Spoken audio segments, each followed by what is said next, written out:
Hello students, कैसे हैं आप सब। आज हम स्टार्ट करने जा रहे हैं क्लास 9 के एसएसटी का चैप्टर नंबर 2 जो कि ज्योग्राफी का चैप्टर है, shaping of the earth surface. यानी अर्थ के सरफेस के शेप्स को एक्चुअल में पढ़ेंगे हम कि किस तरीके से जो अर्थ की सरफेस है वो बनी है, उसके अंदर क्या है एंड उसके सरफेस पे क्या क्या चीज़ें हैं। ठीक, तो इस लेक्चर में हम वही चीज़ें कवर करने वाले हैं। तो चलिए पढ़ते हैं। तो जिस जिस अर्थ पे हम रह रहे हैं, आज हम जानेंगे कि एक्चुअल में वो अर्थ बनी कैसे, एक्चुअल में उस अर्थ के अंदर क्या क्या है और एक्चुअल में उसके सरफेस पे क्या क्या चीज़ें हैं, और जो भी चीज़ें उसके सरफेस पे हैं आखिर वो बनी ही कैसे हैं, कैसे इतनी बड़ी बड़ी खाई देखने को मिलती है हमें, कैसे इतने बड़े बड़े माउंटेन रेंजेस देखने को मिलते हैं हमें, है ना, किस तरीके से ये नदियाँ आई यहाँ पर। तो ये सारी चीज़ें जो हैं आज हम इस चैप्टर में यही पढ़ने वाले हैं। ठीक है, तो बात करें इसके इंट्रोडक्शन की, तो इंट्रोडक्शन में क्या लिखा है, the earth surface is not static. ये स्टैटिक नहीं है, earth surface is not static, है ना, इट्स कॉन्स्टेंटली चेंजिंग। ये हमेशा चेंज होता रहता है, इंटरनल और एक्सटर्नल दोनों ही फोर्सेस से, है ना, दोनों ही फोर्सेस की वजह से ये अक्सर चेंज होता रहता है। ठीक है, इंटरनल फोर्सेस हो चाहे एक्सटर्नल फोर्सेस हो, दोनों ही वजह से ये अक्सर चेंजेस देखने को मिलते हैं। बात करें इंटरनल फोर्सेस की, तो इंटरनल फोर्सेस का मतलब क्या है, इंटरनल फोर्सेस मतलब जो कि अर्थ के अंदर से हो, जैसे वॉल्केनिक एक्टिविटीज, है ना, जैसे कि आपका क्या हो जाना, लैंड का स्लाइड हो जाना। तो एक्चुअल में वो क्या होता है, प्लेट्स की एक्टिविटीज, हाँ, प्लेट्स की जो टेक्टोनिक एक्टिविटीज होती है जिसकी वजह से इतने बड़े बड़े लैंड स्लाइड्स देखने को मिलती है, तो वो सब क्या है, इंटरनल फोर्सेज है, इंटरनल फोर्सेज की वजह से हो रहा है। एंड कुछ एक्सटर्नल फोर्सेज का मतलब हम बात करें जैसे कि फ्लड आ जाना, है ना, फ्लड क्या है, ये सब एक्सटर्नल फोर्सेज है। तो इन सब चीज़ों की वजह से क्या होता है, हमारा जो अर्थ है, अर्थ जो है वो कांस्टेंट नहीं है, वो समय समय पर चीज़ें उस पर चेंज होती रहती है। ठीक है, तो देखिए दीज फोर्स शेप, ये जो फोर्सेज हैं इनसे शेप्स कौन कौन सी बनती है, पहला mountain, valleys, plain, plateau, ocean and basins and many more. तो इस तरीके की कुछ शेप्स जो है वो बनना स्टार्ट होती हैं, किस वजह से, वो हमारे अर्थ के ऊपर ये इंटरनल एंड एक्सटर्नल यानी जो फोर्सेज होती हैं जनरेट होती हैं, इसके वजह से ये सारे शेप्स की फॉर्मेशन होती है हमारे अर्थ के ऊपर। तो Earth is a dynamic planet where the both the constructive and destructive forces operate constantly. Constructive and destructive दोनों ही तरीके की फोर्सेस यहाँ पर कॉन्स्टेंटली हम देख सकते हैं। इसके बाद हम बात करते हैं इंटीरियर ऑफ द अर्थ की। तो इंटीरियर ऑफ अर्थ की बात करें तो यहाँ पर सबसे पहले आप क्या देख सकते हो, सबसे पहले सेंटर में दिख रहा है आपको क्या, कोर। सबसे पहले क्या दिख रहा है, कोर। इसके बाद से कोर क्या होता है, कोर सबसे अंदर का पार्ट होता है जो कि सबसे ज़्यादा टेम्परेचर इस कोर वाले पोर्शन का ही होता है। लेकिन ये कोर जो है ये भी दो पार्ट में बटा हुआ है, ये पूरा कोर जो है ये दो पार्ट में बटा हुआ है। पहला है inner core then outer core. Inner core जो बिल्कुल सॉलिड होगा, बिल्कुल सॉलिड लेयर होगी, इसका रेडियस ले रखा है कितना, 1220 किलोमीटर्स का रेडियस है। और ये किससे बना हुआ है, निकल एंड आयरन से मिलके बना हुआ है, निकल एंड आयरन से मिलके बना हुआ है। तो ये क्या है, इनर कोर है जो कि सॉलिड फॉर्म में और सबसे बहुत ज़्यादा टेम्परेचर है इसका। इसके बाद बात करें, इसके सब साइड वाला जो है उसे हम लिक्विड, ये आउटर कोर के नाम से जानते हैं, जो कि कैसा है, लिक्विड की लेयर से बना है। ये लगभग 2200 किलोमीटर्स की थिकनेस के साथ है। एंड ये भी किससे बना हुआ है, निकल एंड आयरन से मिलके बना हुआ है। देन इसके बाद इसके बाहर वाला जो पोर्शन दिख रहा है दैट इज मेंटल। ये क्या है, मेंटल वाला पोर्शन है। तो ये क्रस्ट के जस्ट से नीचे पाया जाता है, जो कि 2900 किलोमीटर्स की थिकनेस के साथ है ना, यानी इसकी थिकनेस, मेंटल की थिकनेस जो है वो सबसे ज़्यादा है। अगर मैं कोर को इनर एंड आउटर पोर्शन में डिवाइड करती हूँ, तो उस कंडीशन में अगर मैं देखूँ तो मेंटल की जो थिकनेस है वो ज़्यादा है। एंड ये क्या है, हॉट डेंस रॉक से मिलके बना हुआ है ना। तो हॉट मतलब गर्म, डेंस डेंस रॉक से मिलके ये आपका मेंटल वाला पोर्शन बना है। एंड देन बात करते हैं क्रस्ट, ये वो जगह जहाँ पर हम लोग रहते हैं, है ना। तो ये आउटर लेयर है जो कि लगभग 5 to 70 किलोमीटर्स की थिकनेस के साथ है। और ये किससे बनी है, ये भी रॉक से मिलके बनी हुई है। तो ये तो क्या था इंटीरियर ऑफ द अर्थ, कि अर्थ के अंदर क्या क्या है। इसके बाद बात करते हैं की फैक्ट्स अबाउट द इंटीरियर, कि इंटीरियर के अंदर क्या क्या चीज़ें पाई जाती हैं। ठीक है, तो बात करें इसकी, बात करते हैं की फैक्ट्स अबाउट द इंटीरियर। तो इंटीरियर के की फैक्ट्स में सबसे पहले क्या है, टेम्परेचर। जैसे जैसे आप डेप्थ में जाएंगे, जैसे जैसे इस अर्थ के सरफेस से, क्रस्ट से नीचे जाएंगे, वैसे वैसे टेम्परेचर क्या होगा, वो बढ़ता चला जाएगा, है ना। क्रस्ट जो है सबसे पतली होगी एंड सबसे कोल्डेस्ट प्लेस है। क्रस्ट क्या है, सबसे पतली है एंड सबसे कोल्डेस्ट प्लेस है। एंड जैसे जैसे आप अंदर जाएंगे वो क्या होगी, गर्माहट जो है वो बढ़ती चली जाएगी, यानी टेम्परेचर जो है वो इंक्रीज होता चला जाएगा। अब बात करें मेंटल की, तो मेंटल क्या है, सेमी सॉलिड है। मेंटल क्या है, सेमी सॉलिड है एंड थिक फ्लूइड है, यहाँ पर बहुत ही गाढ़ा फ्लूइड है यहाँ पर, जो कि काफ़ी लंबे टाइम तक है ना, काफ़ी लंबे टाइम से है ये ऐसा ही। ठीक है, आउटर कोर की बात करें तो यहाँ पर क्या है, liquid become a high temperature, एक ऐसा लिक्विड जो कि बहुत ज़्यादा टेम्परेचर पर है ना। और इनर कोर की बात करें तो इनर कोर जो है वो सॉलिड है एंड एक्सट्रीमली हाई प्रेशर के साथ है, सॉलिड है बट एक्सट्रीमली हाई प्रेशर के साथ है। ठीक है, तो ये क्या थे, ये तो इसके की फैक्टर्स थे कि मतलब जो इंटीरियर है अर्थ का वो किस तरीके का है ना। तो इसमें बात करें लेयर की, तो सबसे पहले क्रस्ट है। अगेन यहाँ पर एक चार्ट की फॉर्म में समझाया हुआ है कि क्रस्ट है, जो कि क्रस्ट कैसा है, क्रस्ट की थिकनेस कितनी है, 5 to 70 किलोमीटर्स की है। क्रस्ट की थिकनेस कितनी दिख रही है हमें, 5 to 70 किलोमीटर्स की दिख रही है थिकनेस। एंड इसके बाद से बात करें तो सॉलिड स्टेट में पाया जाएगा क्रस्ट। एंड रॉक जो है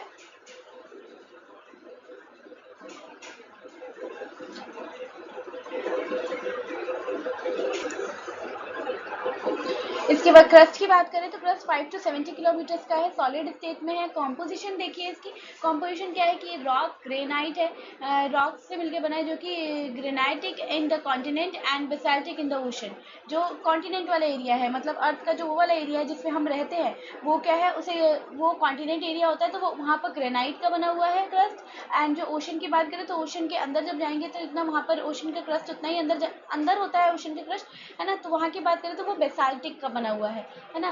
तो यहाँ पर डिफरेंस है क्या कि जो आपका क्रस्ट का वो वाला पार्ट है, कॉन्टिनेंटल वाला पार्ट है, वो किसका बना हुआ है, ग्रेनाइटिक का बना हुआ है। लेकिन जो ओशियनिक पार्ट है वो किसका बना है, वो बेसाल्टिक का बना हुआ है। टेम्परेचर की बात करें तो 0 डिग्री से लगभग 700 डिग्री सेल्सियस तक कॉन्टिनेंट क्या कह सकते हैं हम, क्रस्ट का टेम्परेचर रहता है। इसके बाद बात करते हैं मेंटल की। मेंटल यानी 2900 किलोमीटर्स की थिकनेस के साथ है ये। सेमी सॉलिड एरिया है, डेंस रॉक है यहाँ पर। डेंस रॉक है यानी यहाँ जो रॉक है ये काफ़ी गाढ़े हैं, काफ़ी भारी भारी रॉक्स हैं, है ना। इसको मैग्मा के नाम से जानते हैं। लगभग 700 डिग्री सेल्सियस से 3700 डिग्री सेल्सियस का टेम्परेचर यहाँ पर देखने को मिलेगा। देन बात करते हैं आउटर कोर की। आउटर कोर यानी 2200 किलोमीटर्स का कोर है ये। लिक्विड से मिलकर बना है, आयरन एंड निकल से मिलकर बना हुआ है। एंड टेम्परेचर इसका कितना है, 3700 degree Celsius to 5000 degree Celsius तक का ये टेम्परेचर है इसका।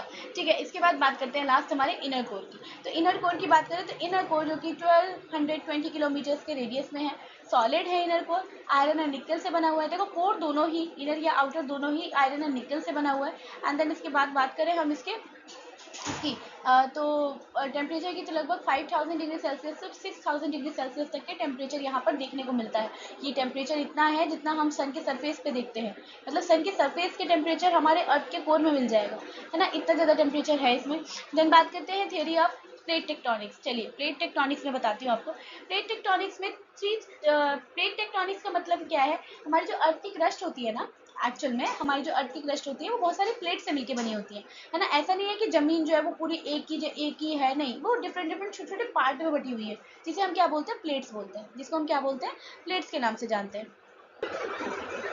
ठीक है, तो बात करें अगर हम इसके प्लेट्स की बात करें तो जैसे कि मैं अभी आपको बता रही हूँ क्रस्ट होता है। ठीक है, तो क्रस्ट जो है वो एक सिंगल ऐसे लेयर नहीं होती है, बल्कि बहुत सारे छोटे छोटे पार्ट में बटी होती है, उसी को हम क्या बोलते हैं, प्लेट बोलते हैं। ठीक है, तो ये प्लेट्स जो होती हैं ये कभी कभी एक दूसरे से अलग जाती हैं, कभी कभी क्या होती है एक दूसरे के पास आती हैं। तो जब ये अलग जाती है ऐसे प्लेट, तो इसको हम क्या बोलते हैं, डाइवर्जेंट बोलते हैं। जब ये अलग जाती है ऐसे प्लेट तो इसको क्या बोलते हैं, हम डाइवर्जेंट बोलते हैं। लेकिन जैसे ये प्लेट आपस में पास आना स्टार्ट होती है इसे हम क्या बोलते हैं, कन्वर्जेंट बोलते हैं, है ना। और जब ये प्लेट जो होती है वो ऐसे ऐसे मूव करेंगी, मतलब इस तरीके से, ऐसे इस तरीके से जब ये मूवमेंट करेंगी तो इसको ट्रांसफॉर्म बाउंड्री के नाम से जाना जाता है। ठीक है, क्या क्या पढ़ा हमने, अगर प्लेट जो है वो आपस में अलग हो रही हैं तो डाइवर्जेंट बाउंड्रीज होंगी वो। अगर प्लेट जो है वो आपस में आ रही हैं, पास में आ रही है, तो कन्वर्जेंट बाउंड्रीज होंगी। अब इसके बाद से तीसरा क्या है, ट्रांसफॉर्म बाउंड्री। ट्रांसफॉर्म बाउंड्री का मतलब जब प्लेट्स इस तरीके से मूव करेंगी, साइड बाय साइड मूव करेंगी, तो वो कैसी जो बाउंड्रीज होती है वो ट्रांसफॉर्म बाउंड्री के नाम से जाना जाता है। तो according to this theory, the Earth's outer layer, lithosphere, is broken into the number of large and small plates, जिसे टेक्टोनिक प्लेट बोलते हैं। वही बात बोली मैंने कि जो लिथोस्फीयर होता है वो बहुत सारे छोटे छोटे पार्ट में मिलकर बटा होता है, जिसको हम क्या बोलते हैं, टेक्टोनिक प्लेट्स बोलते हैं। ये प्लेट जो होती है अक्सर मूव करती रहती है। क्यों मूव कर रही है, क्योंकि होता क्या है, देखिए अगर हम बात करें इस डायग्राम की, तो देखिए यहाँ पर ये जो डायग्राम दिख रहा है आपको, इस डायग्राम में आप देख सकते हो कि नीचे क्या है, ऊपर तो क्रस्ट है, ऊपर तो क्रस्ट है, जो जमीन दिख रही है आपको जिसमें हरे भरी सी चीजें दिख रही है, मोटा वाला पार्ट, ये क्या है, ये तो क्रस्ट है। लेकिन ये अंदर क्या है, मेंटल वाला पोर्शन। तो मेंटल वाले पोर्शन पे बहुत ज्यादा सेमी फ्लूइड होने की वजह से यहाँ पर टेम्परेचर बहुत ज्यादा होता है। एंड टेम्परेचर बहुत ज्यादा होने की वजह से यहाँ से गैस रिलीज होती है।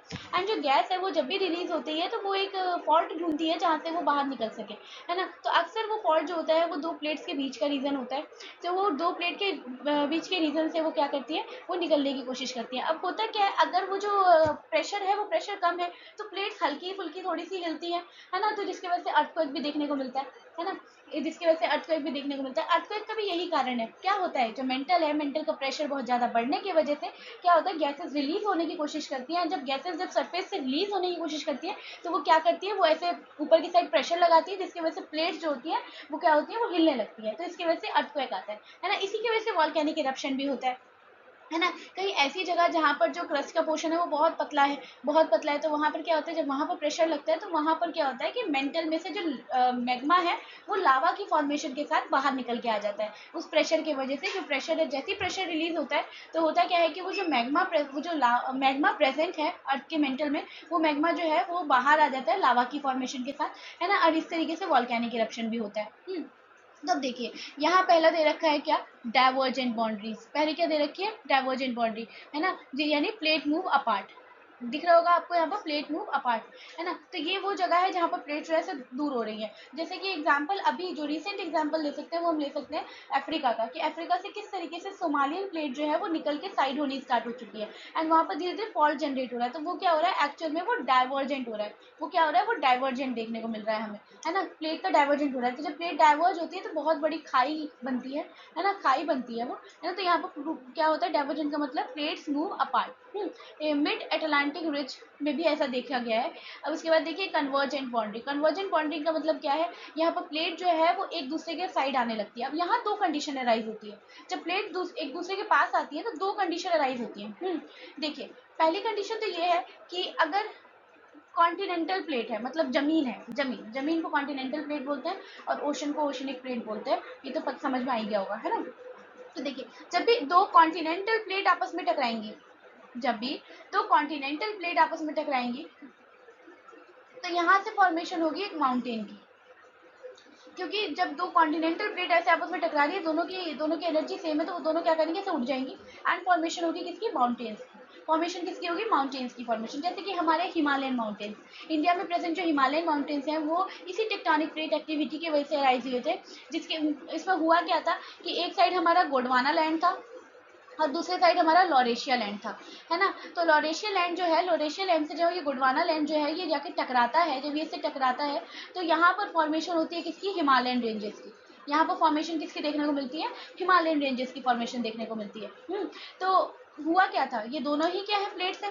ये दोनों ही कैसी प्लेट है, कॉन्टिनेंटल प्लेट है। तो जब दोनों प्लेट्स आपस में से टकराई, ये मान लीजिए लॉरेशिया गोंडवाना आपस में टकराई, तो इस तरीके से फॉर्मेशन हुई एक माउंटेन रेंजेस की, है ना, यंग फोल्ड माउंटेन रेंजेस की, जिसे आज हम हिमालय के नाम से जानते हैं। ठीक है, तो लेकिन ये तो कब था, जब दो कॉन्टिनेंटल प्लेट्स आपस में टकराएंगी। बट बात करें अगर एक कॉन्टिनेंटल प्लेट और एक ओशनिक प्लेट आपस में टकराने वाली है, उस कंडीशन में क्या होता है, उस कंडीशन में जैसे ही टकराएगी तो देखिए ओशन की प्लेट हमेशा नीचे होगी।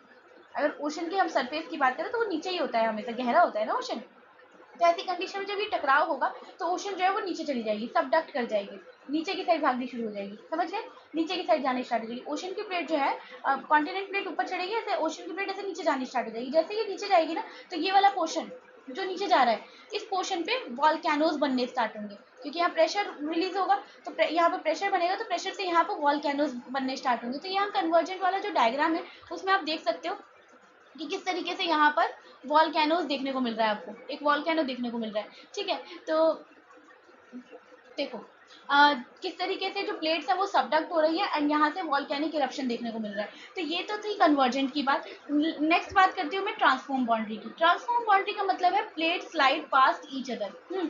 यहाँ पर क्या होता है, प्लेट्स इस तरीके से स्लाइड करती हैं, है ना, एक दूसरे से स्लाइड करती हैं। ठीक है, ये प्लेट जो है वो सैन एंड्रियास फॉल्ट में देखने को मिला है। नीचे एक छोटा सा डायग्राम दिख रहा है पूरे वर्ल्ड का, जिसमें जो कट दिख रहे हैं आपको, ये कट ये दिखा रहे हैं कि किस तरीके से टेक्टोनिक प्लेट्स जो है वो बटी हुई हैं।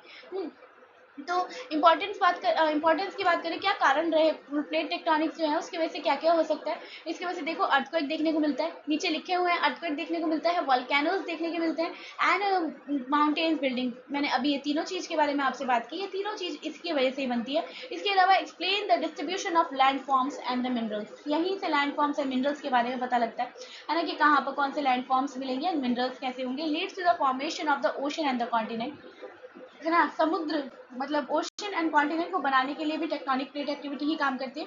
And continent are not fixed, continent fix नहीं होते, वो मूव करते रहते हैं, ये भी हमें टेक्टोनिक प्लेट एक्टिविटी बताती है। इसके बाद चलते हैं हम अपने, तो बात करते हैं टाइप्स ऑफ प्लेट बाउंड्रीज के। तो ये हम ऑलरेडी अभी कवर कर चुके हैं। प्लेट बाउंड्रीज कौन कौन सी है, डाइवर्जेंट है, कन्वर्जेंट है, ट्रांसफॉर्म बाउंड्रीज है ना। तो इसके बाद से हमें पढ़ना है रेलेवेंस यानी importance of plate tectonics.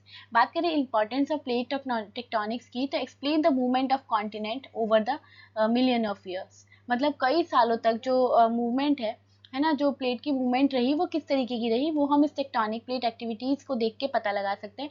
Understand the formation of major landforms, यानी बड़े बड़े लैंडफॉर्म जैसे माउंटेन्स, वैलीज, ओशन बेसिन्स, ये सब बने कैसे आखिर, तो ये हम इससे जान पाए। Explain the occurrence of the earthquake and the volcanic eruption, मैंने अभी बताया था कि अर्थक्वेक जो होते हैं या वॉल्केनिक इरप्शन होते हैं वो इसी वजह से आते हैं। Help in the exploration of the natural resources like the minerals, oils and natural gas, है ना, यानी कहाँ कहाँ से मिनरल मिलेंगे, ऑयल्स मिलेंगे, नेचुरल गैस मिलेंगे, ये सारी रिसोर्सेज को फाइंड करने के लिए टेक्टोनिक प्लेट एक्टिविटीज को देखना होता है। Understanding the distribution of the geological hazard and prepare for the disaster management, है ना।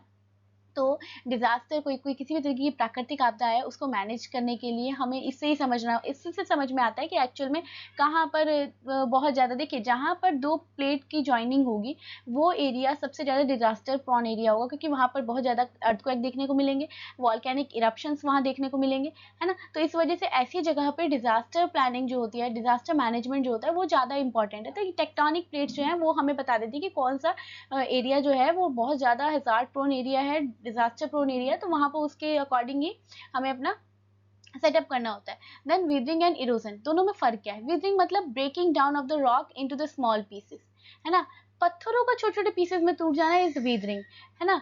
क्या मतलब, पत्थर जो होते हैं, बड़े बड़े से पत्थर होते हैं, उसका छोटे छोटे पार्ट में टूट जाना। वीदरिंग होती किस वजह से है, बारिश हुई, एब्जॉर्ब हो गया वाटर, देन उसके बाद से क्या हुआ, धूप निकली, धूप निकली तो क्या हुआ कि सूरज की रोशनी की वजह से जो पानी था, वो पानी जो जगह बनाया था वो सारा इवेपोरेट हो गया। अब जब वाटर इवेपोरेट हो जाएगा उसके ऊपर से, है ना, ऐसे देखिए स्टोन है, स्टोन के ऊपर ऐसे ऐसे बारिश हुई तो क्या हुआ, इसने पानी को एब्जॉर्ब कर लिया। फिर सन होगा, सन ने क्या किया, सन की रेज इस पे पड़ी तो इसकी वजह से जो अंदर पानी गया था वो पानी सारा सूख गया। अब जब वो क्या हो गया, इवेपोरेट आउट हो गया, तो यहाँ पर जो है वो तो पोर्स बच गए ना, तो पोर्स बच गए तो क्या हुआ, जो पत्थर के अंदर के जो जो स्टोन्स के अंदर की बॉन्डिंग थी वो ब्रेक हो गई, तो वो किस में, धूल में कन्वर्ट हो जाएंगे, यानी मिट्टी में कन्वर्ट हो जाएंगे, है ना। तो इसी को क्या बोलते हैं, वीदरिंग बोलते हैं। तो वीदरिंग क्या होती है, वीदरिंग मतलब break down of the rock into the small pieces, है ना, and take place in the various exist where they exist by the action of the various agent। देखिए जैसे फिजिकल वेदरिंग का मतलब क्या है, रॉक ब्रेक हो जाना छोटे छोटे पार्ट में विदाउट चेंजिंग द कॉम्पोजिशन, बिना कॉम्पोजिशन में जाए गए हुए, बिना मतलब रॉक की भी स्टेजेस होती है ना, तो बिना स्टेज को फॉलो किए वो डायरेक्टली ऐसे टूट जाना, ये किस वजह से होता है, टेम्परेचर चेंज की वजह से होता है, जैसे मैंने अभी आपको बताया, है ना। इसके बाद से केमिकल वेदरिंग का मतलब क्या होता है, rock are change into the new substances, है ना, जैसे रस्टिंग सॉल्यूशन, जो जब रॉक जो है वो किसी केमिकल के प्रेजेंस में आके कुछ नए सब्सटेंस में कन्वर्ट हो जाए, है ना, तो ऐसी चीज को केमिकल विदरिंग बोलते हैं। देन बायोलॉजिकल विदरिंग में क्या होता है, living organism cause the break down of the rocks, जैसे कि रूट ऑफ द प्लांट्स, है ना, यानी प्लांट की जड़ें होती हैं वो भी क्या करती हैं, वो भी विदरिंग करती हैं, क्या करती हैं, मिट्टियों को, जो हमारी चट्टाने होती हैं, जो पत्थर होते हैं उनको तोड़ने का काम करती है। बात करें इरोजन की, तो इरोजन का मतलब है वेयरिंग अवे और रिमूवल ऑफ वेदर्ड मटेरियल, मतलब जो जैसे स्टोन है, स्टोन जब विदर हो चुका है, यानी जब वो सॉइल में कन्वर्ट हो चुका है, अब उसको एक जगह से दूसरी जगह लेके चले जाना, ये इसको कहते हैं इरोजन, है ना, यानी मिट्टी का एक जगह से दूसरी जगह खिसक जा रहा है, इसी को क्या बोलते हैं, इरोजन बोलते हैं। तो ये भी कुछ नेचुरल एजेंट्स की वजह से होता है, जैसे कि रनिंग वाटर, पानी बहता हुआ आ रहा है तो अपने साथ मिट्टी को भी खिसका के ले गया। विंड की बात करें, हवा बहुत तेज है तो हवा ऊपर की मिट्टी को पूरा लेके चली जाएगी अपने साथ। ग्लेशियर्स की बात करें कि बड़े बड़े ग्लेशियर्स हैं तो उसका ग्लेशियर्स की स्लाइड हुई, है ना, ग्लेशियर ग्लेशियर में एवलांचे आया तो उस वजह से भी क्या होता है, ऊपर की लेयर जो होती है मिट्टी की वो ढक जाती है या फिर खिसक के दूसरी जगह चली जाती है। एंड सी वेव्स यानी समुद्र की जो लहरें होती है वो, तो ये सारे ही मेजर चीजें हैं जो कि जिसकी वजह से हमें क्या देखने को मिलता है, इरोजन देखने को मिलता है। तो इरोजन का मतलब क्या है, मिट्टी का एक जगह से दूसरी जगह खिसक जाना। लेकिन वेदरिंग का मतलब क्या है, वेदरिंग का मतलब है चट्टानों का छोटे छोटे पार्ट में टूट जाना और उसका मिट्टी में, सॉइल में कन्वर्ट हो जाना। ठीक है, तो बात करें डिफरेंस क्या है इन दोनों में, तो मीनिंग की बात करें तो यहाँ पर स्मॉल पीसेज में कन्वर्ट हो रही है चीजें, लेकिन यहाँ पर क्या होता है, रिमूवल हो रहा है या फिर ट्रांसपोर्टेशन हो रहा है, एक जगह से खिसक के दूसरी जगह चली जा रही है मिट्टी। प्रोसेस की बात करें तो ये डिसइंटीग्रेशन हो रहा है यहाँ पर, है ना। यहाँ क्या हो रहा है, डिटैचमेंट हो रहा है। डिसइंटीग्रेशन मतलब बड़े पार्ट का टूट टूट के छोटा हो जाना, लेकिन डिटैचमेंट मतलब जगह ही छोड़ के चले जाना, है ना। तो वीदरिंग में मतलब क्या हो रहा है, डिसइंटीग्रेशन हो रहा है, ये बड़ी सी चट्टान टूट टूट के छोटे छोटे पार्ट में कन्वर्ट हो रही है। लेकिन इरोजन में क्या हो रहा है, डिटैचमेंट हो रहा है, मतलब वो अपनी जगह ही छोड़ के कहीं और चली गई। ठीक है, बात करें तो यहाँ टेम्परेचर बहुत इंपॉर्टेंट है, केमिकल चेंज की वजह से भी ये देखने को मिलता है। लेकिन ये किसकी वजह से होता है, रिवर, ओशन, विंड, ग्लेशियर, सी वेव्स, ग्रेविटीज, इन सब की वजह से देखने को मिलता है। यहाँ बात करें लोकेशन, तो ये कहाँ पर होंगी, C2 में होगी। अकर इन C2 मतलब ये जो होगी कोई दो प्रोसेस के बीच में होती है। लेकिन अगर हम बात करें अकर XC2, अकर XC2 का मतलब क्या। इसके बाद बात करें इन C2 एंड XC2, है ना। ये दो चीज़ दी हुई है। इन C2 का मतलब क्या है, ये जो है इसकी लोकेशन फिक्स रहती है, जिस लोकेशन पे हो रहा है उसी लोकेशन पे होगा। लेकिन बात करें XC2 की, तो XC2 का मतलब है कि डिफरेंट प्लेस पे जाके होगा। जैसे कि हम इरोजन पढ़ा ही हमने कि एक जगह से मिट्टी खिसक के दूसरी जगह चली जाती है, या नहीं, ये सेम प्लेस पे नहीं होता, वो एक जगह से होकर दूसरी जगह चली जाती है। बात करें रिजल्ट की, तो यहाँ पर रॉक ब्रेक होकर सिंपल पीसेज में कन्वर्ट होते हैं। लेकिन यहाँ क्या होता है, जो विदर्ड मटेरियल होता है, जो यहाँ पर ऑलरेडी विदर्ड हो चुका है, मतलब टूट चुका है, उस वो एक जगह से दूसरी जगह चला जाता है। एग्जाम्पल्स, क्रैक इन रॉक्स, है ना, रॉक्स में क्रैक हो जाना due to heat and cold, है ना, गर्म और ठंडा होने की वजह से, जैसे मैंने अभी समझाया था आपको कि गर्म और ठंडा होने की वजह से बार बार क्रैक आ जाते हैं क्या बड़े बड़े पत्थरों के अंदर, और फाइनली वो क्या होता है, छोटे छोटे पीसीज में कन्वर्ट हो जाते हैं।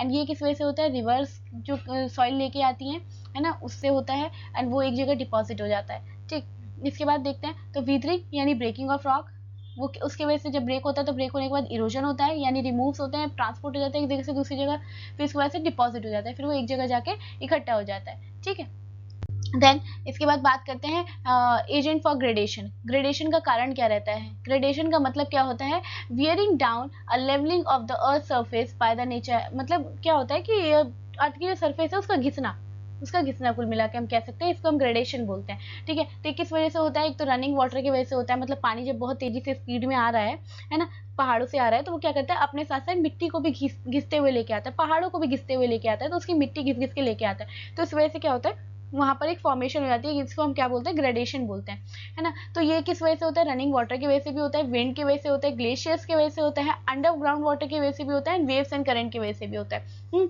तो ये कुछ इसके मेन एजेंट्स रहते हैं। बात करें रिवर सिस्टम की, तो river system is made up of the main river and it's tributary, है ना। मेन रिवर होती है, फिर उसके उससे जुड़ने वाली सहायक नदियां जो होती है, उससे मिलकर पूरा रिवर सिस्टम बनता है। तो इसमें सबसे पहले क्या आता है, सोर्स आते हैं। सोर्स की वो बना कहाँ से, ट्रिब्यूटरीज मतलब वो छोटी छोटी रिवर्स जो इसमें जाके ज्वाइन हो रही हैं, है ना। और ट्रिब्यूटरीज कहाँ ज्वाइन होती है, मेन रिवर से ज्वाइन होती है। एंड इसके बाद से ये फॉर्मेशन किसकी करते हैं, मियांडर की। अच्छा, मियांडर क्या है, ये जो रिवर इस तरीके से जाती है ना, ये यहाँ पर जो आप देख सकते हो, ये जो इस तरीके से ये जो रिवर ऐसे बह रही है, इसे क्या बोलते हैं, मियांडरिंग कहते हैं, है ना।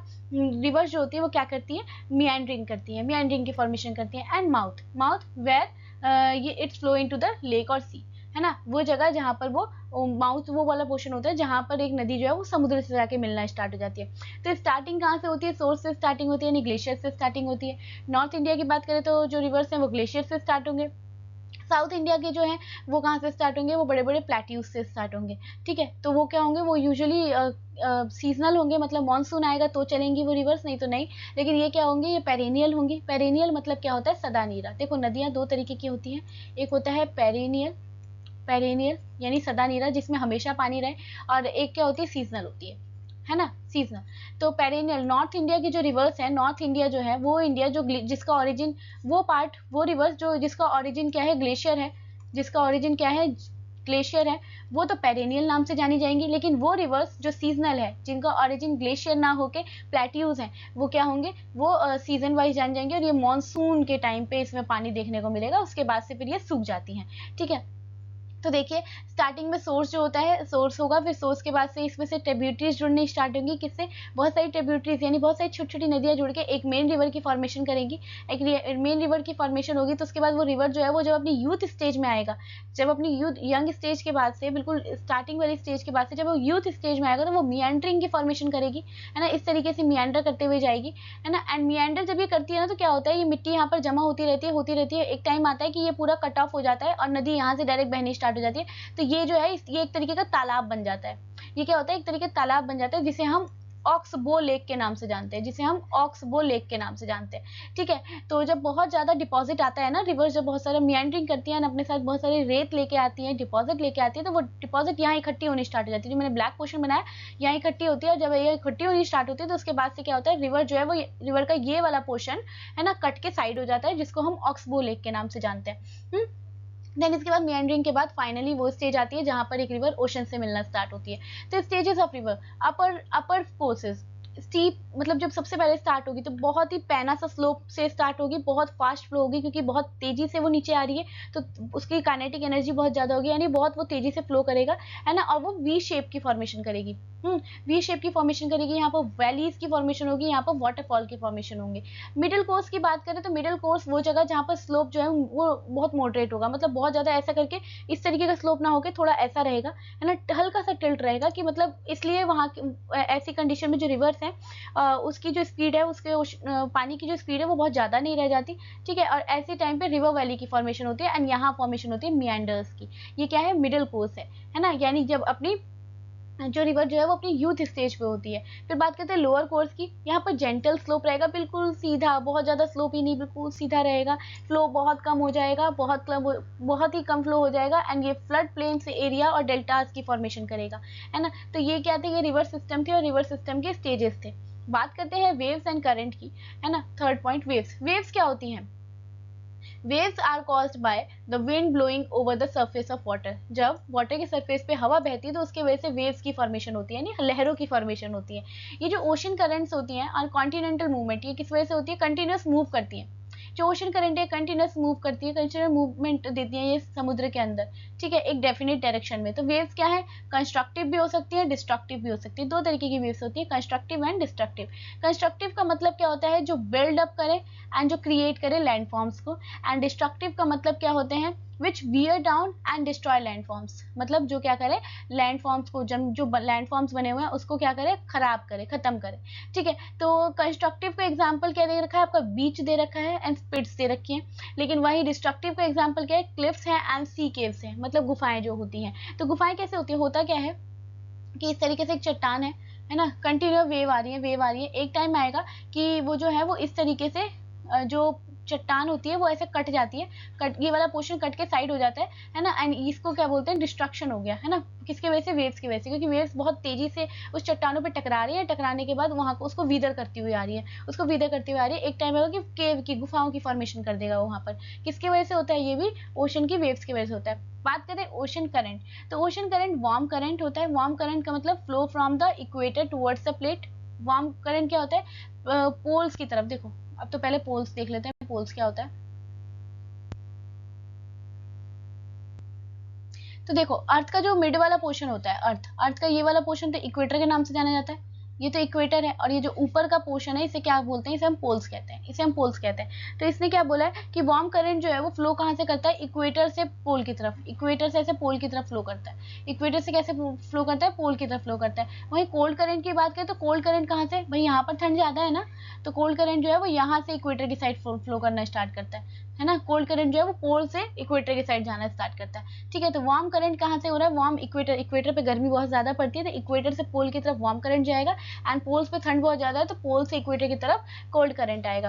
देन बात करते हैं विंड की, the movement of air from high pressure to the low pressure area. Air कैसे मूव करता है, एयर का मूवमेंट का सिर्फ एक ही फंडा है कि प्रेशर मेंटेन करना है उसको, है ना। जब भी प्रेशर डिफरेंस आएगा तो एयर का मूवमेंट स्टार्ट हो जाएगा। तो जब भी हाई प्रेशर कभी भी मूवमेंट होगा तो वो कहाँ से कैसे होगा, हाई प्रेशर से लो प्रेशर की तरफ मूवमेंट होगा, ठीक है। It can wear always a rock वो हमेशा क्या करेंगी, रॉक्स को खराब करेंगी, ट्रांसपोर्ट कर देंगी मटेरियल्स को एक जगह से दूसरी जगह, है ना, और डिपॉजिट करके जाके कहीं जाके इकट्ठा कर देंगी। तो वर्क क्या होता है, पहला काम इरोजन, दूसरा ट्रांसपोर्टेशन यानी एक जगह से दूसरी जगह लेके चले जाना, और तीसरा डिपॉजिट यानी इकट्ठा कर देना, है ना। तो यहाँ पर देखिए ये जो है मशरूम टाइप ऑफ रॉक की फॉर्मेशन हुई है, ये विंड की वजह से हुई है ना। यारडांग फॉर्मेशन, ये it's also created by the wind, है ना। फिजियोगैन, सैंड ड्यून्स, है ना, एंड लॉस, ये क्या है, ये कुछ विंड की वजह से फॉर्मेशन दिखा रखी है, किसकी, लैंड फॉर्म्स की फॉर्मेशन दिखा रखी है। बात करते हैं ग्लेशियर्स की। ग्लेशियर्स लार्ज मास है आइस के बहुत बड़े बड़े से पहाड़ जो कि बहुत स्लोली मूव करते रहते हैं, है ना, जो कि मूव करते हैं, बहुत धीरे धीरे मूव करते हैं। लेकिन यही बहुत तेजी से अगर मूव कर जाए तो इसको हम क्या बोलते हैं, एवलांचे आ गया, है ना, एवलांचे आ गया यानी बर्फ का तूफान आ गया, है ना। They are formed in the polar region में मिलेगा, हाई माउंटेन्स में मिलेगा, है ना। वर्क की बात करें, वर्क ऑफ ग्लेशियर तो प्लकिंग का काम करता है। पहली बार प्लकिंग यानी पिक अप द रॉक्स को उठा के लेके आना। देन एब्रेशन का मतलब क्या होता है, glaciers scraps and wear the surface. Then transportation मतलब एक जगह से दूसरी जगह लेके चले जाना सेडिमेंट्स को, एंड डिपोजिशन मतलब एक जगह ले जाके इकट्ठा कर देना। जैसे ही वो मेल्ट होगा तो जहां तक जाएगा, फिर जहां जाके मेल्ट होके फिर वापस रुका तो वहां पर जाके डिपोजिशन स्टार्ट हो जाएगा। मेल्ट हुआ तो मतलब एक जगह से दूसरी जगह चीजों को लेके चला गया, एंड डिपोजिशन मतलब एक जगह जाके इकट्ठा हो गया, ठीक है। फिर land forms created by glaciers, देखिए एक तो बनता है सर्क यानी कॉरियस, ठीक है। ये इसके बाद से ये sharp ridge form between the two sex, मतलब दो सेक्स के बीच में एक शार्प रिज फॉर्म हुआ है, ये भी लैंड फॉर्म्स ग्लेशियर की वजह से बनता है। देन ये हॉर्न टाइप का फॉर्मेशन है, ये पिरामिड टाइप का बोल सकते हैं इसको, पिरामिड पीक है। इसके बाद यू वैली जो है वो यू वैली इसी से बनती है ना। एंड फिर हैंगिंग वैलीज इसी से बन रही है, हैंगिंग वैलीज हैं ये।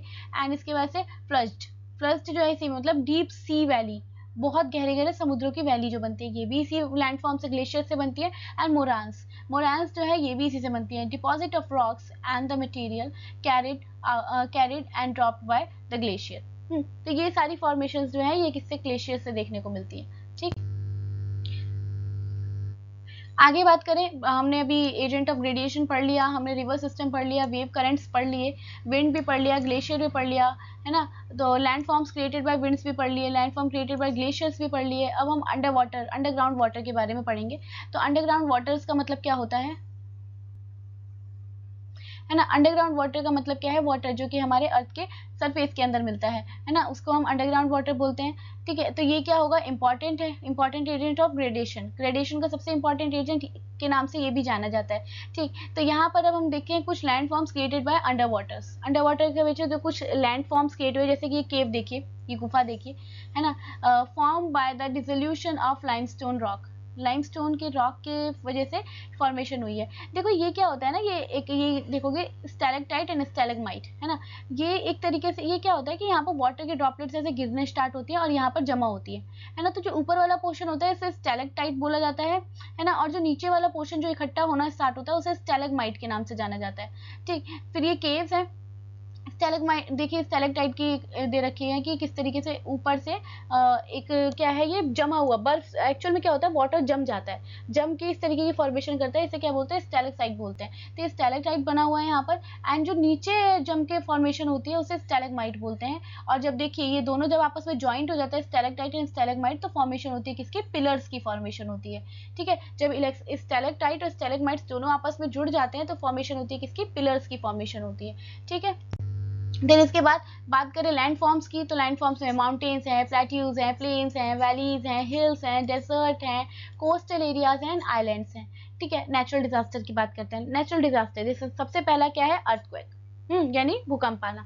क्यों आता है, अभी हमने फर्स्ट स्लाइड में देखा था कि प्लेट्स की कंटिन्यूअस मूवमेंट की वजह से क्या होता है, अर्थक्वेक देखने को मिलता है हमें। वॉल्केनोज जो है वो भी इरप्शन किस वजह से देखने को मिलता है कि प्लेट की कंटिन्यूअस मूवमेंट होती है। और प्लेट की मूवमेंट कब होती है, देखो होता क्या, ये प्लेट है हमारी, इसके अंदर मैग्मा है, मैग्मा कंटिन्यूअसली इस पर प्रेशर लगाता रहता है, कंटिन्यूअसली प्रेशर लगाता रहता है, ठीक है। तो मान लो कि यहाँ पर जॉइंट है प्लेट का, ये एक प्लेट है, ये दूसरी प्लेट है, बीच में जॉइंट है ना। तो होता है क्या, ये कंटिन्यूअसली प्रेशर लगा रहा है। अब प्रेशर तो सब जगह लगता है, पूरे पे। लेकिन जो गैस है वो रिलीज कहाँ से होगी, जहाँ पर थोड़ी सी, जहाँ पर प्लेट जो है वो कमजोर होगी, तो वो यहाँ से निकलनी स्टार्ट करती है। जब अगर ये यहाँ से निकलती है ना, यहाँ से जो निकलती है तो ये प्लेट को हिला देती है, तो जिसकी वजह से अर्थक्वेक देखने को मिलता है। कई बार देखते हैं कि हम इसके ऊपर ऐसे फॉर्मेशन होती है ना, एक माउंटेन की फॉर्मेशन होती है, तो क्या होता है वो मैग्मा जो है वो यहाँ से ऐसे लावा के फॉर्म में बाहर आ जाता है। प्रेशर रिलीज होने के चक्कर में क्या होता है, जो मैग्मा है वो लावा की फॉर्म में से बाहर आ जाता है, जिसको हम क्या कहते हैं कि वॉल्केनिक इरप्शन हो गया, है ना। इसके बाद से फ्लड, फ्लड भी नेचुरल डिजास्टर है। Cyclones, tsunamis, landslide, drought and forest fire, ये सब क्या है, नेचुरल डिजास्टर्स है ना। अर्थक्वेक की बात करें सबसे पहले, तो earthquake sudden shaking of the end trembling of the earth surface, earth surface का अचानक से हिल जाना। इवन अर्थक्वेक तो एक ऐसी कैलमिटी है जिसके बारे में हम कुछ टाइम पहले भी पता नहीं लगा सकते कि एक्चुअल में अर्थक्वेक आने वाला है ना। तो देखिए, cause by the sudden release, मतलब अचानक से एनर्जी जो रिलीज होती है ना अर्थ के अंदर से, तो उसकी वजह से क्या होता है, अर्थ की प्लेट हिल जाती है, जिसकी वजह से अर्थक्वेक आता है। कारण क्या रहा, टेक्टोनिक प्लेट्स की मूवमेंट, इसकी वजह से वॉल्केनिक इरप्शन भी देखने को मिलता है हमें। क्या होता है कई बार जो गुफाएं होती हैं वो भी कोलैप्स कर जाती हैं, यानी गिर जाती हैं। एंड ह्यूमन एक्टिविटी जैसे माइनिंग, रिजर्वियर देखने को मिलता है। मतलब कई बार ऐसा है कि अगर कोई गुफा कोलैप्स करके इसकी वजह से अर्थक्वेक आएगा, या फिर जैसे हम जो माइनिंग एक्टिविटीज करते हैं, है ना, तो उसके वजह से भी अर्थक्वेक देखने को मिलता है। इफेक्ट क्या रहा इसका कि ह्यूमन, मतलब बहुत ज्यादा जान का खतरा रहता है, इवन जान भी जाती है। बिल्डिंग्स, रोड और ब्रिजेस तो बहुत ज्यादा डैमेज देखने को मिलते हैं। लैंडस्लाइड्स, यहाँ पर अगर पहाड़ों पे हुआ है ये अर्थक्वेक तो लैंडस्लाइड्स देखने को मिलेंगी, है ना, रॉकफॉल देखने को मिलेगा। इसके बाद सुनामी, अगर समुद्र में अर्थक्वेक आया है तो सुनामी आती है, उस कंडीशन में सुनामी आती है। फिर डिस्ट्रप्शन, सुनामी का मतलब क्या होता है, 10 से 12 लहरें जो है वो एक साथ आ जाना, है ना, जो एक एक लहरें आती हैं वो 10 से 12 लहरें एक साथ आ जाना, तो सुनामी आती है उससे, है ना। इसके अलावा इलेक्ट्रिसिटी, ट्रांसपोर्ट, कम्युनिकेशन सिस्टम का लॉस हो जाना, इवन इकोनॉमिक लॉस बहुत बड़ा होता है। होमलेसनेस आ जाती है, मतलब किसी का घर अगर चला गया उसमें, तो ये भी एक प्रॉब्लम इसमें क्रिएट होती है। अर्थक्वेक का जोन देखिए, तो यहाँ पर ये जो रेड वाला एरिया, ये सबसे हाईएस्ट प्रोन एरिया, और ये पूरा एरिया जो है ये थोड़ा सा कम, मतलब दिल्ली वाला, दिल्ली, जम्मू कश्मीर, ये कौन सा एरिया है, ये हिमालयन वाला रीजन है। तो जितना भी हिमालयन वाला रीजन है ये बहुत अच्छे खासे अर्थक्वेक प्रोन एरिया में गिना जाता है, क्योंकि अभी ये रिसेंट बनी है। अभी ये जो माउंटेन्स है ये बहुत ही नए हैं, सबसे नए माउंटेन्स के नाम से दुनिया का सबसे नया अगर कोई माउंटेन रेंज है जो बना हुआ है वो हिमालयन है। तो अभी कच्चे पहाड़ है, तो यहाँ पर बहुत ही ज्यादा मात्रा में अर्थक्वेक देखने को मिलता है, ठीक है। इसके बाद से मिटिगेशन स्ट्रेटेजीज फॉर अर्थक्वेक, किस तरीके से आप बच सकते हैं इससे, है ना। तो आप बिल्डिंग्स को ऐसे बनाइए ताकि वो ऐसे खड़ी हो कि वो मतलब अर्थ शेक करे तो उससे उसको कोई फर्क ना पड़े। प्रॉपर प्लानिंग होनी चाहिए आपकी, प्रॉपर प्लानिंग, कोई बिल्डिंग बनाए तो प्रॉपर प्लान करके बनाए। Avoid construction on the fault area, मतलब वो एरिया जहाँ पर आपकी प्लेट्स जुड़ रही हैं या फॉल्ट है, ऐसी जगह पे कंस्ट्रक्शन वर्क नहीं होना चाहिए। पब्लिक अवेयरनेस होनी चाहिए कि किस तरीके से अगर अर्थक्वेक आए तो आपको क्या क्या करना है ना। अर्थक्वेक के टाइम पे आपको करना क्या है, आप कोशिश कीजिए कि अपने आप को कवर कर लीजिए, अपना सिर कवर कीजिए, है ना। अगर नहीं कुछ है, कुछ भी नहीं है आसपास, तो स्क्वाट पोजीशन पे ऐसे बैठ जाइए, अपने सिर पे हाथ रख के बैठिए, नहीं तो किसी टेबल या जो भी चीज है उसके नीचे आप बैठ सकते हैं। किसी टेबल के नीचे जाके बैठ जाइए। एंड उसके बाद से इमरजेंसी किट रेडी रखिए अपने साथ फर्स्ट एड के लिए, है ना। वाटर, फूड और फ्लड, ये सारी चीजें, हालांकि इतना टाइम तो मिल ही नहीं पाता है, अर्थक्वेक के बारे में पता ही नहीं लगता एक्चुअल में। अर्ली वार्निंग सिस्टम होना चाहिए बिल्कुल, है ना, कि सेस्मिक वेव्स एक्टिव हो चुकी हैं इस चीज के लिए। एंड कम्युनिटी प्रिपेयर्डनेस, मतलब कि कम्युनिटी प्रिपेयर होनी चाहिए पहले से कि अर्थक्वेक आता है तो किस किस तरीके से हम क्या क्या एक्शंस ले सकते हैं, ठीक है। देन इसके बाद बात करते हैं लैंडस्लाइड्स की।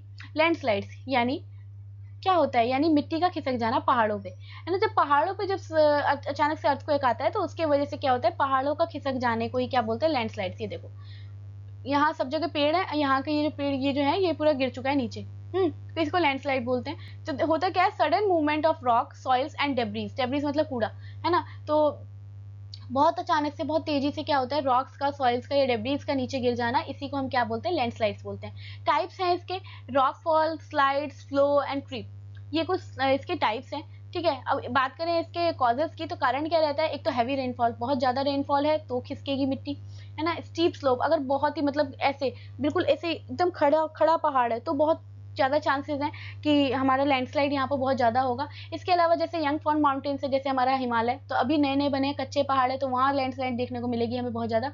अर्थक्वेक आ रहा है जिसकी वजह से लैंडस्लाइड होगी। वीदरिंग मतलब बहुत ज्यादा तेजी से जो बड़े बड़े पत्थर है वो टूटने स्टार्ट हो चुके हैं। डिफॉरेस्टेशन मतलब पेड़ों का कटाव करना, अगर आप जरूरत से ज्यादा पेड़ काटेंगे तो पेड़ क्या करता है ना, पेड़ ना मिट्टी की जड़ों को, अपनी जड़ों से मिट्टी को पकड़ के रखता है, जिसकी वजह से स्लाइड होने का तो कोई मतलब ही नहीं बनता, है ना। तो अब क्या है, डिफॉरेस्टेशन यानी पेड़ काटेंगे तो उसकी वजह से प्रॉब्लम आएगी। ह्यूमन एक्टिविटीज़, हमारी जो एक्टिविटीज़ है, हम रोड को बनाने के लिए, कंस्ट्रक्शन के लिए हम पेड़ों को काट रहे हैं, हम क्या कर रहे हैं, इसके अलावा गड्ढे गड्ढे खोद खोद के छोड़ देते हैं, तो ये सारी चीज़ें क्या है, इसकी वजह से लैंडस्लाइड्स देखने को मिलती हैं। एंड पुअर ड्रेनेज, है ना, मतलब वाटर का सही तरीके से निकल ना पाना। तो अर्थक्वेक की वजह से रोड कटिंग हो जाती है, डिफॉरेस्टेशन हो जाता है, अर्थक्वेक की वजह से लैंडस्लाइड्स भी देखने को मिलती है ना। तो इफेक्ट क्या रहता है इसमें भाई, जान का खतरा। सबसे पहला इफेक्ट क्या क्या होता है, जान का खतरा, लोगों के घर चले जाते हैं, ब्रिजेस, रेलवे लाइन टूट जाती है, ब्लॉकेज देखने को मिलती है कई बार नदियों में। याद होगा लैंडस्लाइड, और वो 2013 का, अगर आप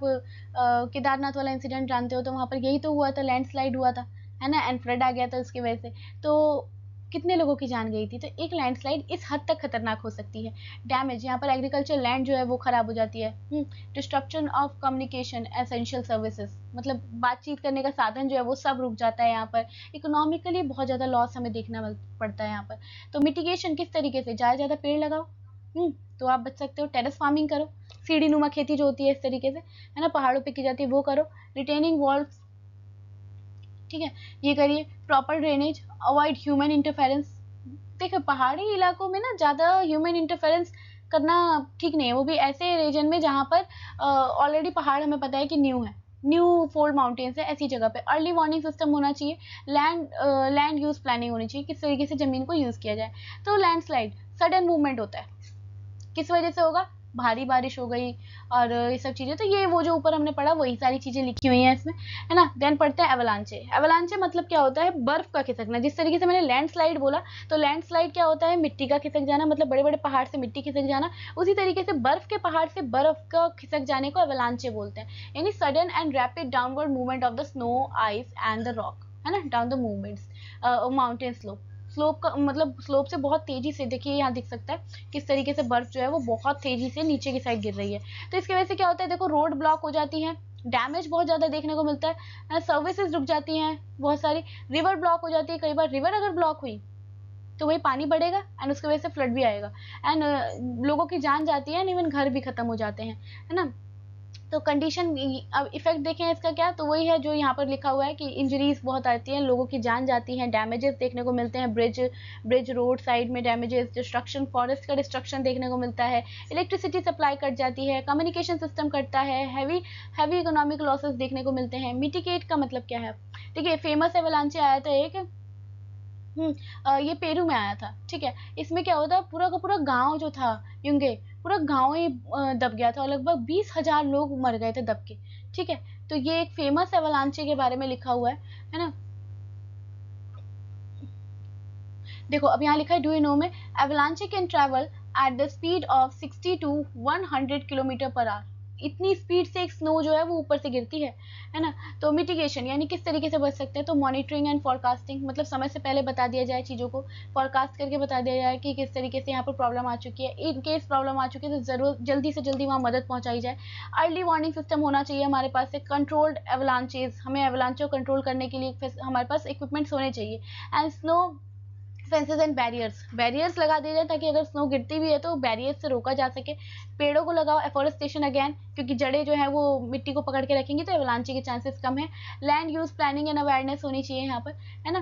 तो ये सारे क्या थे, ये सारे एवलांचेस से रिलेटेड चीजें थी। अब देखते हैं ग्लेशियल लेक आउटबर्स्ट फ्लड, यानी GLOF कॉल, है ना, ग्लेशियल लेक आउटबर्स्ट फ्लड, ठीक है। बात करते हैं इसकी। ग्लेशियर लेक आउटबर्स्ट फ्लड की बात करें, GLOF, इसकी फुल फॉर्म बहुत इंपॉर्टेंट है, is a sudden release of the water from the glacier lake, है ना। ग्लेशियर लेक से बहुत तेजी से वाटर जो है वो बाहर निकल के आ जाना। Happens when the natural dam holding the lake breaks, जब ऐसा कब होता है, जब नेचुरल डैम जो होते हैं, जैसे देखो ये डैम टाइप का बना हुआ है, ये एकदम से ब्रेक हो जाता है, तो क्या होता है, बहुत तेजी से ग्लेशियर्स के अंदर से पानी जो है वो ट्रेवल होने लगता है। देखो ये डैम सा बना हुआ है ना, ये डैम जैसे ब्रेक हुआ तो बहुत तेजी से जो है पानी बाहर आने लगा, जिसकी वजह से फ्लड जैसी सिचुएशन क्रिएट हो जाती है। Release the flow rapidly downstream causing the flood in the valleys में, घाटियों में क्या होता है, फ्लड आ जाता है। कारण क्या रहता है इसका, एक तो डैम फेलिंग हो जाती है, वही डैम का गिर जाना। इसके बाद ओवरटॉपिंग मतलब वाटर लेवल जो है वो जरूरत से ज्यादा बढ़ गया, उस कंडीशन में होता है। रैपिड मेल्टिंग, यानी अगर बहुत ज्यादा तेजी से ग्लेशियर्स मेल्ट हो रहे हैं, तो उस कंडीशन में भी वाटर जो है लेवल बढ़ेगा और ये ऐसी कंडीशन हमें फेस करनी पड़ेंगी। देन लैंडस्लाइड, अगेन लैंडस्लाइड हुई तो क्या हुआ, बहुत सारी मिट्टी जो है वो गिर गई उस पर, तो अब वो पानी फिर से ओवरफ्लो होगा और उसकी वजह से फिर हमें ये ग्लेशियर लेक आउटबर्स्ट जैसी कंडीशन देखने को मिलेगी एंड अर्थक्वेक। बात करें इसके इफेक्ट की, तो इसके वजह से क्या होता है, वही जान जाती है, लोगों की जान जाती है, डैमेज इंफ्रास्ट्रक्चर्स, है ना। तो अच्छा हम देखें अगर इफेक्ट की या फिर मतलब क्या कारण, इसके वजह से क्या क्या हो सकता है, तो सब में ऑलमोस्ट सारी चीज़ें सेम चल रही हैं। एग्रीकल्चर लॉसेस देखने को मिलेगी, इन्वायरमेंटल इम्पैक्ट होगा एंड इसके वजह से इकोनॉमिकल लॉसेस देखने को मिलेंगे, डिस्ट्रप्शन ऑफ सर्विसेज, मतलब सर्विसेज रुक जाएंगी यहाँ पर। तो गल्फ अकर सडन विदाउट मच वार्निंग, मतलब ज़्यादा वार्निंग भी नहीं मिलती, अचानक से हो जाता है ये काम। और मोस्ट कॉमन है कौन से एरिया में, हाई माउंटेन एरियाज में, है ना, जैसे हिमालय है, काराकोरम है, एंडीज है, एल्प्स है, एक्सेट्रा। ये सारी जगह जो है, कुछ बड़े बड़े जो माउंटेन पीक्स हैं, यहाँ पर ज़्यादा तेजी से ये देखने को मिलता है एंड बहुत ही ज़्यादा मात्रा में डैमेज करता है, क्योंकि देखो वार्निंग नहीं मिल पा रही ना। एक्चुअल में अगर वार्निंग मिले तो इंसान पहले प्रिपेयर हो जाए तो थोड़ा सा डैमेज कम होगा, लेकिन अब यहाँ वार्निंग नहीं मिल रही है तो बहुत ज़्यादा डिस्ट्रक्शन देखने को मिलता है इस कंडीशन में। बात करें इसके मिटिगेशन की, तो मिटिगेशन बचा कैसे जा सकता है, कि वही अगेन कि मॉनिटरिंग ध्यान रखें, हम अर्ली वार्निंग के लिए कोशिश करें, है ना। Drainage and lake level management देखी जाए कि मतलब प्रॉपर तरीके से वाटर जो है वो जा रहा है कि नहीं जा रहा है बाहर। फिर स्ट्रेंथनिंग द नेचुरल डैम्स को हम मजबूत करें, जो नेचुरल डैम बने हुए हैं उसे हम मजबूती दें, है ना। रिस्क मैपिंग एंड ठीक है, यहाँ पर ऐसा एरिया जहाँ पर आपको लग रहा है बहुत ज़्यादा रिस्क है, ऐसी जगह को मैप किया जाए, हमें मैप करें और वहाँ पर हमें वर्क करना चाहिए, सो डैट इस प्रॉब्लम से हमें ये प्रॉब्लम को फेस ही ना करना पड़े। एंड कम्युनिटी अवेयरनेस होनी चाहिए, मतलब आसपास की जो कम्युनिटी है जो ऐसी जगह रह रही है, उनको जागरूक तो होना बहुत जरूरी है, उन्हें पता होना चाहिए कि अगर ऐसी कंडीशन आती है तो हमें क्या करना है ना। एंड रिसर्च करिए कुछ इंटरनेशनल कॉर्पोरेशंस के साथ मिलके कि किस तरीके से हम इस ये जो प्रॉब्लम्स है इससे निजात पा सकते हैं। तो एग्जांपल्स क्या क्या है, जैसे डिग टेसोग्लॉफ ये 1985 में हुआ था, लार्जेस्ट फ्लड नेपाल में, बहुत बड़ा फ्लड देखने को मिला था इस टाइम पे। एंड इसके बाद से चौराबाड़ी लेक का एक इंसिडेंट है, फिर यह है टांगपो glacier lake incident and the south Lhonak lake, है ना। तो ये कुछ इंसिडेंट्स हैं जो हमें देखने को मिले। देन इसके बाद एक देखिए अगला टॉपिक देखिए, डस्ट स्टॉर्म यानी रेत का तूफान, है ना। क्या कारण रहते हैं, डस्ट स्टॉर्म स्ट्रॉन्ग विंड्स होती हैं जो कि क्या करती है, बहुत सारे डस्ट और सैंड को एयर में लेके आ जाती है एंड इसकी वजह से विजिबिलिटी मतलब दिखना भी कम हो जाता है, ट्रांसपोर्ट एनवायरमेंट सबके लिए खराब है। कारण क्या रहता है, वही बहुत तेज विंड्स होंगी और ड्राई और एरिड क्लाइमेट में चलेंगी, मतलब ऐसी जगह जहाँ बहुत सूखा पड़ता है ऐसी जगह ये हवाएं चलेंगी, तो इस वजह से होता है। और डिफॉरेस्टेशन अगेन, क्योंकि पेड़ जो है वो मिट्टी को पकड़ के रखते हैं, या डिफॉरेस्टेशन की कंडीशन में मिट्टी जो है वो लूज रहेगी तो डस्ट स्टॉर्म जो है वो बहुत ज़्यादा डस्ट को उड़ाएगा। ओवरग्रेसिंग, वही ज़रूरत से ज़्यादा आप अपने जानवरों को जो है खाना ओवरग्रेस कराएंगे, मतलब ज़रूरत से ज़्यादा अगर वो घास खा रहे हैं सेम प्लेस की, है ना, तो उस कंडीशन में क्या होता है कि वो मिट्टी वहाँ की लूज हो जाती है। ड्रॉट यानी सूखा पड़ जाना या फिर कंस्ट्रक्शन या माइनिंग होना, इन सारी कंडीशन, ये सारे कारण हैं डस्ट स्टॉर्म्स आने के। इसका इफेक्ट क्या रहता है, हेल्थ इशू, सबसे पहले asthma, breathing system, breathing disorders, and even आंखों में जाएगा तो आई इरिटेशन, इन्फेक्शन, ये सारे देखने को मिलेगा। एनवायरमेंट इफेक्ट होता है, यानी सॉइल लॉस होता है, सॉइल इरेजन होता है, फर्टाइल लैंड खत्म हो जाती है क्योंकि मिट्टी तो चली गई, है ना, और क्रॉप जो है वो बहुत बड़े लेवल पे खत्म होती है। बात करें इसके बाद ट्रांसपोर्टेशन प्रॉब्लम बहुत ज़्यादा देखने को मिलती है एंड इकोनॉमिक लॉस तो होगा ही, क्योंकि जान जाएगी किसी की तो इकोनॉमिक लॉस तो होना ही है एंड प्लस आपकी खेती खराब हो रही है इस वजह से। तो इसको कैसे मिटिगेट कर सकते हैं, प्लांट करिए, एफोरेस्टेशन मतलब प्लांटेशन करिए, पेड़ों को लगाइए, सॉइल कंजर्वेशन की प्लानिंग कीजिए, शेल्टर बेल्ट बनाइए इस तरीके से ताकि हवा ज़्यादा ना उड़े, वाटर स्प्रिंकलिंग करिए, पानी को छिड़काव करिए, अर्ली वार्निंग सिस्टम होना चाहिए एंड पब्लिक अवेयरनेस होनी चाहिए कि अगर ऐसी कंडीशन आती है तो क्या किया जाए। तो ये बात करते हैं 2013 के उत्तराखंड कैलमिटीज़ की, उत्तराखंड डिजास्टर के बारे में। तो देखिए इसके की फैक्ट्स के पहले ओवरव्यू देखते हैं कि जून 2013 में उत्तराखंड में बहुत ही ज़्यादा बारिश हुई थी, फ्लड आ गया था, उसी के साथ लैंडस्लाइड देखने को मिली, उसी के साथ क्लाउड बर्स्ट भी देखने को मिला, मतलब इतनी सारी चीज़ें एक साथ हो गई थी, है ना, तो जिसकी वजह से ये डिजास्टर देखने को मिला था हमें। की फैक्ट्स क्या थे कि 14 to 18 जून का टाइम के अराउंड में ये हुआ, जिस टाइम पे अफेक्ट एरिया कौन सा था, चमोली, रुद्रप्रयाग, केदारनाथ, बागेश्वर, पिथौरागढ़ एंड कुछ और पार्ट्स थे। मेन ट्रिगर क्या रहा कि रेनफॉल भी हो गई हैवी, क्लाउड बर्स्ट भी हो गया, लैंडस्लाइड्स भी हो गई एंड ग्लेशियर लेक आउटबर्स्ट भी हो गया, तो ये सारी प्रॉब्लम्स एक साथ देखने को मिली। कैजुअलिटीज ये थी कि 5700 लोग तो की डेथ हो गई और उनकी डेड बॉडी भी नहीं मिली, है ना, लगभग 16 लाख पीपल जो थे वो बहुत बड़े लेवल पे अफेक्ट हुए थे। इसके अलावा बात करें, road, bridges, house, power and communication system सब कुछ डैमेज हो गया था। ठीक है, तो कॉजेज़ की बात करें तो कॉजेज़ अभी हमने देखे, एक तो एक्सट्रीम रेनफॉल हो गया, फिर क्लाउड बर्स्ट देखने को मिला, फिर स्टीप टोपोलॉजी थी वहाँ की, है ना? टोपोलॉजी मतलब ऐसे खड़े पहाड़ थे वहाँ के, ठीक है? तो स्टीप टोपोलॉजी होने की वजह से और ज़्यादा काइनेटिक एनर्जी बढ़ गई, जो पानी आया ऊपर से उसकी, ठीक है? फ्रेजाइल जियोलॉजी थी, मतलब वहाँ के जो पहाड़ थे वो बहुत ज़्यादा सॉफ्ट थे, ठीक है? इसके बाद डिफॉरेस्टेशन, यानी पेड़ों के कटाव की वजह से, है ना? Encroachment on the river front, वही है नदी में बाढ़ आ जाना। ओल्ड बिल्डिंग्स थी वहाँ के इंफ्रास्ट्रक्चर से, तो इस वजह से वो बहुत तेजी से तबाह हुए। देन ग्लेशियर लेक आउटबर्स्ट हो गया उसके बाद यहाँ पर। तो इवेंट ये था 14 टू 15 के अराउंड में, तो हैवी रेनफॉल देखने को मिली थी। 16 जून में क्लाउड बस्ट हो गया, कहाँ पर? केदारनाथ, रामबरा और गुप्तकाशी में, है ना? ये 16 को क्लाउड बस्ट हुआ, एंड इसके बाद से जैसे ही क्लाउड बस्ट हुआ बहुत तेजी से पानी बढ़ा नदियों का, एंड जिसकी वजह से लैंडस्लाइड हुई, लैंडस्लाइड की वजह से रोड ब्लॉक हो गई, एंड जो इसके वजह से बहुत बड़े लेवल पे फ्लड आया था। एंड 17 टू 18 के अराउंड में रेस्क्यू ऑपरेशन स्टार्ट हो गया था वेदर इंप्रूव करने के लिए। जैसे ही वेदर इम्प्रूव हुआ वैसे ही, है ना? तो तब तक तो बहुत लेट हो चुकी थी, है ना? तो इम्पैक्ट की बात करें तो यहाँ पर ह्यूमन इम्पैक्ट तो बहुत ज़्यादा रहा, है ना? इसके बाद इंफ्रास्ट्रक्चर बहुत बड़े लेवल पे डैमेज हुआ, इकोनॉमिकली बहुत लॉस हमें झेलना पड़ा, टूरिज्म का लॉस, उसके बाद जो इतने बिजनेस लॉस हुए, फिर उसके बाद जो रास्ते में जितनी भी खेती थी सारी खेती यानी एग्रीकल्चर लॉस भी देखने को मिले। एनवायरमेंटल कंडीशन हमारी बहुत ख़राब हुई, ऐसी कंडीशन में सॉइल इरोड हुआ, फॉरेस्ट कवर जो थे, बड़े बड़े पहाड़, बड़े बड़े जंगल थे वो नष्ट हो गए, इतना तेज पानी था वो। सोशल इम्पैक्ट देखा जाए तो डिस्प्लेसमेंट ऑफ पीपल्स, लोगों का एक जगह से दूसरी जगह चले जाना, लोगों का घर ही चला गया, तो लोग, बहुत सारे लोग वहाँ से वापस कहीं और सेटल हुए। रिस्पांस की बात करें तो इंडियन आर्मी, एयरफोर्स, आईटीबीएफ और एनडीआरएफ की टीम और एसडीआरएफ की टीम ने यहाँ पर मिलकर सर्च ऑपरेशन चलाया था, रेस्क्यू ऑपरेशन चलाया था। लगभग हजारों लोगों को by helicopter, boat and foot के थ्रू एक जगह से दूसरी जगह भेजा गया, रिलीफ कैंप में भेजा गया, जहाँ फूड, मेडिसिन की पूरी व्यवस्था की गई थी, क्लॉथिंग की व्यवस्था की गई थी, है ना? रोड एंड कम्युनिकेशन जो है वो उसको दोबारा से रिस्टोर किया गया, जो कम्युनिकेशन सिस्टम और जो रोड खराब हुए थे उनको दोबारा से ठीक किया गया। गवर्नमेंट और एनजीओज ने यहाँ पर मिल के काम किया था ताकि चीज़ों को इम्प्रूव किया जा सके। तो ये देखिए, पहले की कुछ ये पहले की तस्वीर है, और ये जैसी ही कैलेमिटी आई थी उसके बाद की तस्वीर है। तो ये कुछ इंपॉर्टेंट प्लेस थे, केदारनाथ, बद्रीनाथ, रुद्रप्रयाग, जोशीमठ एंड गंगोत्री, ये 5 जगहें थी जहाँ पर बहुत ज़्यादा भारी मात्रा में डिस्ट्रक्शन देखने को मिला था। तो आई होप आपको ये लेक्चर समझ में आया होगा। यहाँ पर आपका ये चैप्टर खत्म होता है ना? इसमें जितने भी इंपॉर्टेंट टॉपिक्स है वो सारे मैंने कवर कराए, एंड इसके अलावा मैंने कोशिश की है कि मैं जितने ईजी वे में आपको समझा सकती थी मैंने समझाया।